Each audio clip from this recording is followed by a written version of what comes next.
the head of the furry raiders, Foxler, who in reality is a half-Thai man who's in a homosexual relationship with a black guy, is the subculture's definition of Hitler. Okay.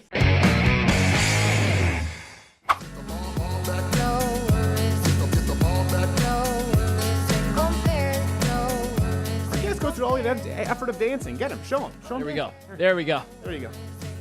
There you go. Look at him. He's a gamer. He's willing to come in and make it happen. Now, for those of you saying, what's happening? Let me fill you in. So our next guest, first off, you can follow him on Twitter at Master Zelox, Zelox, or for Canadians, they say Zed. Zed. Which I've gotten into a fight with I'd gotten into a fight with my professor about that in school. As you should have. Corrected me, Zed. And I said, hold on, A, B, C, D, E, F, G, H, I, J, K, L, M, N, O, P, Q, R, S, T, U, V, W, X, Y, Z. Zed. And the teacher said, you're out. You're out. So that was about it. Our next guest is, there's a subculture classified as furries. Now, I had encountered these, you know this, at a Western Michigan flea market at one point, and I had no idea what was going on. So it's a subculture with, I guess there are a lot of misconceptions, and I have to be honest, I don't know exactly what the furry subculture is. Most people think it's a sex thing. I've heard it's not necessarily. But our next guest, actually, there are several different layers there because he is to the right of center of most furries, and so he's had to deal with some ostracization there. Sure. So, Master Zelox, thank you for being here, sir. Absolutely. Thank you for having me. Well, I'm glad to have you. So now, okay, Marley was dead to begin with. Right? Let's set the stage here. I have to acknowledge when I don't know what I don't know. Explain to me the furry subculture. Is a lot of us think is it people who dress up like animals and go gangbusters? No, that's a small portion, but you'll find a small portion of most of anything in the subculture, actually. Okay. Furry essentially is anyone who identifies as such becomes or can integrate into the subculture. What a furry is someone who enjoys characters that have animals with human characteristics, also known as anthropomorphic characters. Right. And if you enjoy those characters in different mediums, movies, books, shows, all kinds of things, then you can self-identify with the label of furry and be one. Okay, so now are Master Zelox, or do you prefer Zelox Quo? Zelox is fine. Okay, Zelox, thank you. We'll be casual. Do you dress like this all the time? Like, do you work like this? Or do you go into work like this? Or is this something that you do as a hobby? This is... okay, interesting question. Okay. It is a hobby for some. It's a lifestyle for others. It's a aspect of being for many. Okay. For me, I've been a furry since I was 12, the majority of my life.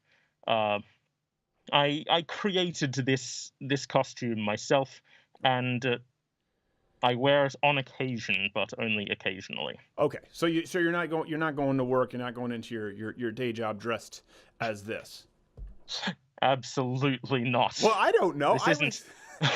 Here's what I will tell you: the weirdest thing that I had ever seen. I was afraid of a flea market. Okay, and this was a person dressed up like a fox. Mm-hmm. But the weirdest part to me was this person was just going through a flea market, and I had never encountered this before. And Not Gay Jerry knows this story, but he had the fox outfit, and then he had a button down and breeches over the fox outfit, like it was the fox's casual Friday. And I was going, oh yes, I didn't. So this is the fox in work clothes. Is that pretty common? Because we're several layers deep into the. Your guess is as good as mine at that point. Human characteristics. It's wearing clothing.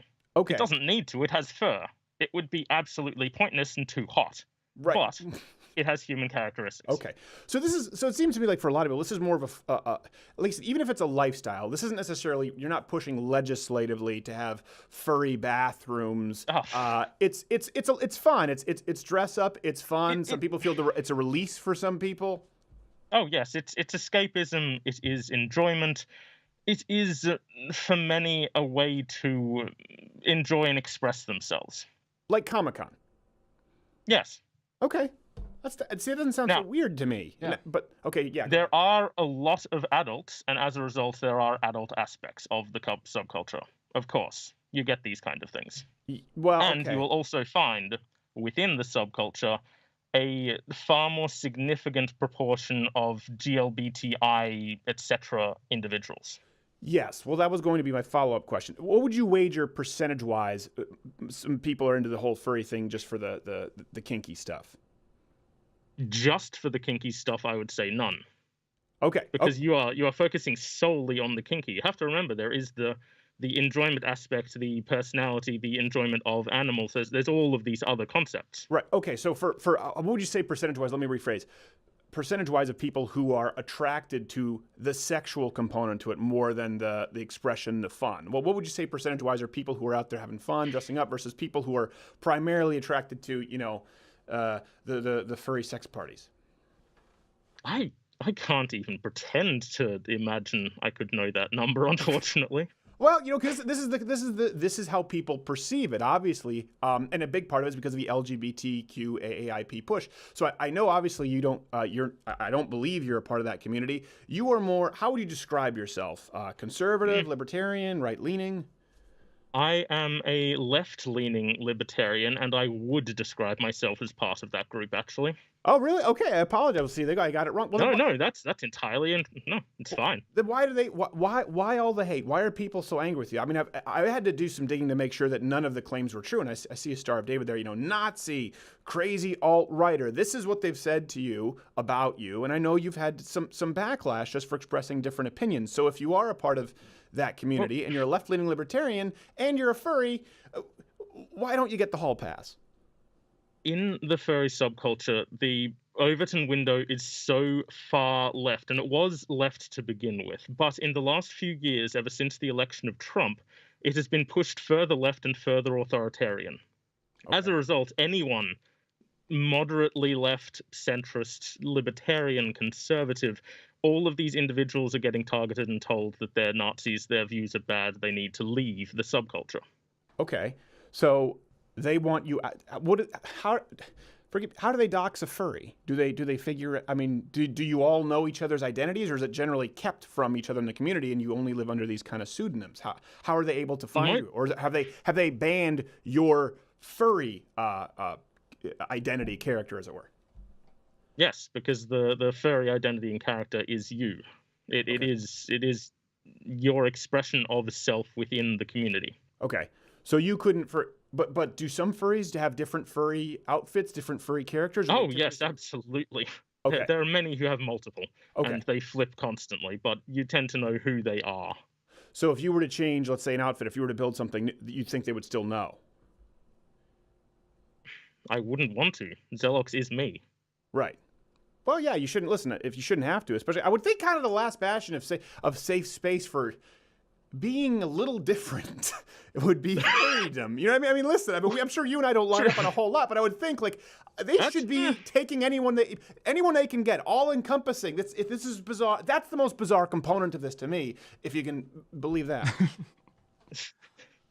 It has gotten to an extreme the last year or so, I would say. All kinds of interesting things have been happening in the subculture.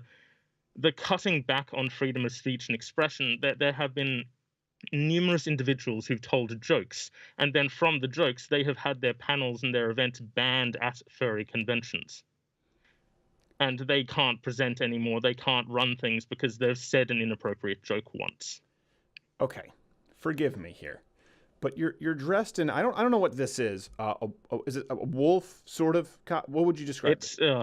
It's Okay, well then I don't need to risk offending you. I would say a hybrid, to give it a single word. Okay, all right. So then I don't think you're the kind of guy who's easily offended. So let me put it this way: you're dressed in a hybrid wolf horn costume at a furry convention with other people, some of whom are having sex dressed in animal costumes. What could be considered a joke so offensive that it's ban-worthy? Do you recall your Anne Frank jokes video? Yes. That would be it. Really? Oh yes, absolutely. Not a high tolerance for the Anne Frank genre of humor, the furries? If you went to a furry convention, I believe you would be called a Nazi. Oh, I have no doubt. Yeah. The categorization of Nazis is so extreme that there is an individual, Len Gilbert. He's written a book out of the ruins. The main character of this book is a soldier from our world who's transported to a furry world, and many anthropomorphic creatures around there. The character happens to be a part of the World War II German army. Okay. In this fictional book, he is now a Nazi. Right. He's been doxxed, harassed. His work's been called all kinds of horrible things. Because of the book? Yes. Like The Last Furry Castle? A script writer for that would be banned? Potentially. Gosh. I don't know what they'd think of Das Boot. Okay, let's make sure to clear the air here, because you'll have people say you're a Nazi. Let me make sure. You don't hate Jews, correct? No. You don't believe anyone is racially inferior? No. You don't believe in nationalized socialism to the great nation of Germany under Mein Führer? No. Okay, so listen, folks. I did my due diligence. Passes the sniff test. There's a lot of other questions that I'm sure I'd be a little bewildered with the answers. Well, let me ask you this too, because I know, having done some research, and listen, I'm sure you can appreciate that. For me, this is going into a dark internet wormhole. Some of this stuff. Yes. I did find out that there's an alignment. Thank you. I appreciate your candor. An alignment with Antifa and the furries. It almost like you see this kind of with pussy hats and Black Lives Matter and March for 15. It's this odd amalgamation, and it seems like that's permeated the furry community as far as political activism. Am I getting that right? Why? Absolutely, you are. In fact, it's not just activism. It is recruiting and attempting to prove that they're right. And it has gotten to the point where one of the major furry subculture specific websites broke its own terms of service to change a code of conduct instantly without warning, to remove several groups of people and several people who have been performing things off-site that they didn't agree with. Okay. And now and they're banning them because they're banning. Oh yes, absolutely. Okay. It's primarily two groups: the furry raiders and alt furry. Now, alt furry, the name is a joke; it's a parody of the alt right on purpose. And the furry raiders are a group of furry individuals who are friends. Well, where does furry raiders come from? I'm going to have to call you on that. What's the meaning to furry raiders? It comes from Second Life. It was founded in Second Life, and they would raid particular areas and do some trollish type jokes. Oh, okay, all right. Okay. And they're all Nazis because they wear an armband with a paw print on it. The head of the furry raiders, Foxler, who in reality is a half-Thai man who's in a homosexual relationship with a black guy, is the subculture's definition of Hitler. Okay. I don't know what to do with that. And here's the thing: usually we have some kind of a call to, like, I don't think there's much we can do to help you. Oh no, but being able to talk about this at all is assistance. Okay, well, thank you. I appreciate it. I mean, I'd be like, like free Tommy Robinson. We just came off that. It's like, listen, I don't know the Thai guy. I don't know his gay black lover. And I know nothing. So there's nowhere I can direct people. Absolutely. Okay. A good example of you speaking of Antifa in the furry subculture would again be back to Fur Affinity. They have been banning people who have been speaking out against domestic terrorist recruiting on site. Right. Because one thing is true about furries: they are mostly disenfranchised social outcasts. I would imagine, yeah. As a result, it's a very palatable area for this kind of ideology to recruit from. They're in an area trying to have escapism, trying to enjoy themselves. The perfect place for propaganda to take place. I would imagine, and a lot of people are going to give me flack for this, I would imagine that the prototypical furry is someone who is probably a social outcast, like you said, probably very intelligent, as opposed to social outcasts who might join gangs or who might just turn to drugs. This is probably somebody who's an outcast with an overly active, creative mind, and so this is an outlet. It's a way to express themselves where they feel safe. So I would imagine that would be fertile recruiting grounds, because you're looking for people who are a lot of people can become charismatic in character or in another yes, identity. Absolutely. And my brother was that way, and a lot of comics I used to work with were very, very nervous before going on stage, and they had these personas, and they were incredibly intelligent, but a lot of them were very needy, and I would imagine that's probably very similar with a lot of people. Hold on. But practical question, how do you beat the summers? Because it's hot as Satan's butt crack down here, and I don't think you'd see many furries in Texas. That's true. What do you do? Come to Australia. We have incredibly hot summers, which I believe are worse than Texas occasionally. Yeah. And what you do is, in the large fursuits, if you happen to see them, fursuits are a furry subculture-specific term for the mascot costumes designed of your character. Okay. You have a couple of fans. Okay. Okay. Thank you. And you live with it. Yeah, okay. But I mean, I appreciate the explanation, but that's kind of what I would have guessed fursuits meant. I mean, it's not like there was a curveball. Okay, well, all right. So there we go. So, and they would probably have they have some kind of a fanning mechanism in there. Yes. There's a couple of computer fans usually in the muzzle area. Okay. All right. Well, listen, I appreciate it. Listen, I would love to have you back. And first off, legislatively, the second if furries start pushing for different bathrooms or teaching kids about furrydom, I'm going to have some disagreements, and I think you understand that. We've had kind of the same relationship with Blair White, but I hate to hear that you're ostracized from a community just for having different views, certainly as a more left-leaning libertarian. So you are at Master Zelox, Zelox, and do educate. Come back. This has been illuminating for me. Even if I don't get it, even if I'm not on board with all of it, I appreciate you helping us out, understanding this. Usually this is the point where I would tell you to subscribe or hit the notification bell up there, because subscriptions don't mean a whole lot on YouTube. But if you haven't signed up now at louderwithcrowder.com/mugclub for all the daily content to support us, there's not a pitch I can make here that'll work. So let me just tell you this. I have a cat in my basement right now. If you don't subscribe at louderwithcrowder.com/mugclub to support this content, I am going to kill him. If you don't subscribe, this cat in my basement will die.